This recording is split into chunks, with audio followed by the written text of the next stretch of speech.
A blast in the heart of Tehran during a live broadcast, cameras still rolling, lights still on, then darkness. In a matter of seconds, a quiet newsroom turned into a war zone. CNN is now inside the wreckage, showing the world for the first time the terrifying aftermath of a direct Israeli airstrike on Iran's Tehran TV network. What we're seeing is not just Rublites, a message, a warning, and a chilling sign of how far this conflict has escalated. CNN has gained rare access deep inside Iranian territory, becoming the first Western media outlet to witness the devastation from within.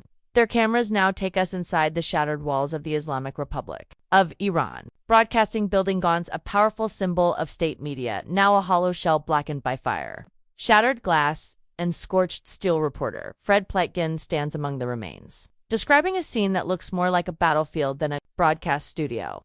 The air is heavy with dust. Burned out electronics sit in silence. Their screens cracked and melted. Entire offices have been reduced to rubble. Pieces of ceiling hang loose, cables dangle like vines from above, and the floor crunches under the weight of debris and shattered tech. This isn't a random sight. This was a direct hit. The strike came during a live newscast, as an anchor read headlines to millions across Iran. At that very moment, the blast tore through the studio. Footage captured seconds before and after shows the lights flicker, then fail, a single thud, followed by chaos. And yet, in a stunning act of defiance, the anchor returned to the desk, Lauder finishing the broadcast amid broken cameras and a collapsing roof. She's now being hailed by Iranian media as a national hero inside the building. You can still see the melted remnants of daily life. A half-eaten lunch left on a desk, a spoon warped by the heat. Telephones and keyboards fused into unrecognizable forms. The studio lights, once used to illuminate news for the nation, are now reduced to twisted frames and broken bulbs. It's not just destruction, it's a moment frozen in time. Iranian officials claim this attack was unprovoked and deliberate, targeting their media infrastructure in an attempt to silence the Iranian narrative. Anger is rising on the streets. Crowds are gathering. The strike on the news agency is being broadcast across Iran as an attack not just on a building, but on national identity and voice. According to Tehran, the building housed no military or nuclear functions and support staff. The Iranian government has vowed to respond. Leaders are calling it an act of war. This was a strike on our truth. One spokesperson said, "Dan, there will be consequences." In Israel, officials have been more guarded. The military has not publicly confirmed the strike, but sources close to the Defense Ministry have said that all recent air operations are part of a broader effort to degrade Iranian capabilities. Whether those capabilities are strictly military is now being fiercely debated. But what makes this attack even more dangerous is the psychological message it sends. A strike during a live broadcast, a blow not just to infrastructure, but to morale, to public perception, to the sense of security that citizens feel even in their capital. Across Tehran, the message is clear. Nowhere is safe. Pleitgen reports that access to the site was tightly controlled. The military warned them to stay clear of unexploded ordnance and unstable structures. What remains of the studio is being treated like a crime scene. Bulletproof glass shattered, reinforced walls blown open, forensic teams working side by side, with media crews to document what's left. And even amid the destruction, the fear lingers. Was this just the beginning? As CNN continues its exclusive tour through the remains of the Iranian state broadcasting headquarters, the deeper layers of the destruction begin to reveal themselves. It's not just the surface damage. The infrastructure beneath has been torn apart. Severed wires snake through collapsed ceilings, and scorched circuit boards lie shattered across the floor.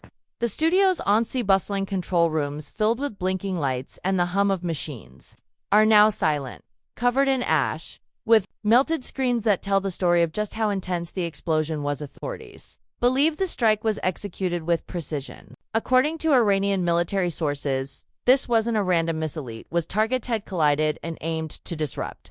The heart of the building, where live news is coordinated and distributed, took the brunt of the blast. It was a hit designed not just to destroy but to cripple communication. Tehran officials are calling it a psychological operation. By hitting the media center during a live transmission, they say Israel intended to send a chilling message to the Iranian public and the global community that even the safest spaces, even those meant to inform and connect, are now targets. That fear, once reserved for military zones, is now creeping into civilian space, into offices, studios, and homes outside the facility. Crowds are beginning to gather. Some chant slogans demanding revenge. Others stare in silence, visibly shaken by what they see. Parents hold their children tighter. Security forces keep the area under strict lockdown, but the emotions are raw and the tension is growing.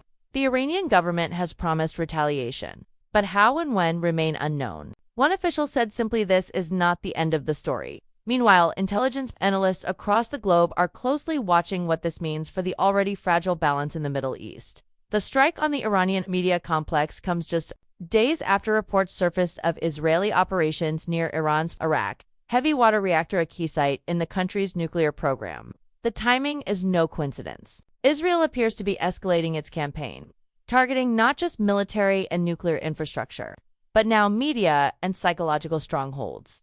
This shift in strategy is sparking debate internationally.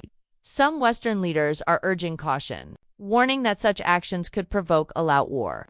Others argue that these preemptive strikes are necessary to prevent Iran from reaching dangerous nuclear capabilities. But on the ground, the cost is already being felt by civilians, by journalists, and by the very systems meant to inform the public back in the studio ruins. Pleitgen's voice echoes through the empty chambers of what used to be a symbol of state power. The silence is almost louder than the explosion itself. CNN's footage captures the moment where the broadcast ended, not with a sign-off, but with smoke and rubble. Iranian media is seizing on this moment, framing the anchor's return to her desk as an act of defiance. They're broadcasting the ruined studio again, and Akko suiting the anchor, reading calmly just seconds before impact, then later reappearing to finish what she started.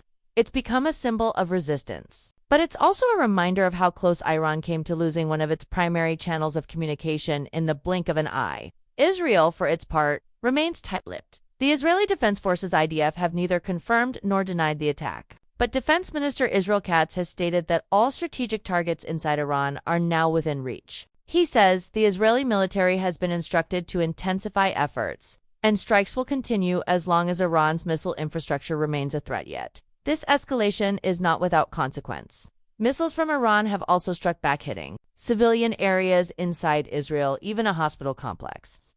The fear is mutual. Both nations now face the reality that the war is no longer contained to borders or soldiers. The targets have expanded, the lines between military and civilian, truth and propaganda have blurred on. Now the world is watching. Every move, every strike, every report from journalists like Pleitgen is a piece of a much larger puzzle, one that could determine the next chapter in this volatile confrontation. From a silent studio turned battlefield in Tehran to the tense streets of Tel Aviv and Washington's cautious deliberation, this is no longer just a regional conflict. This is a global crisis unfolding in real time, and this might only be the beginning.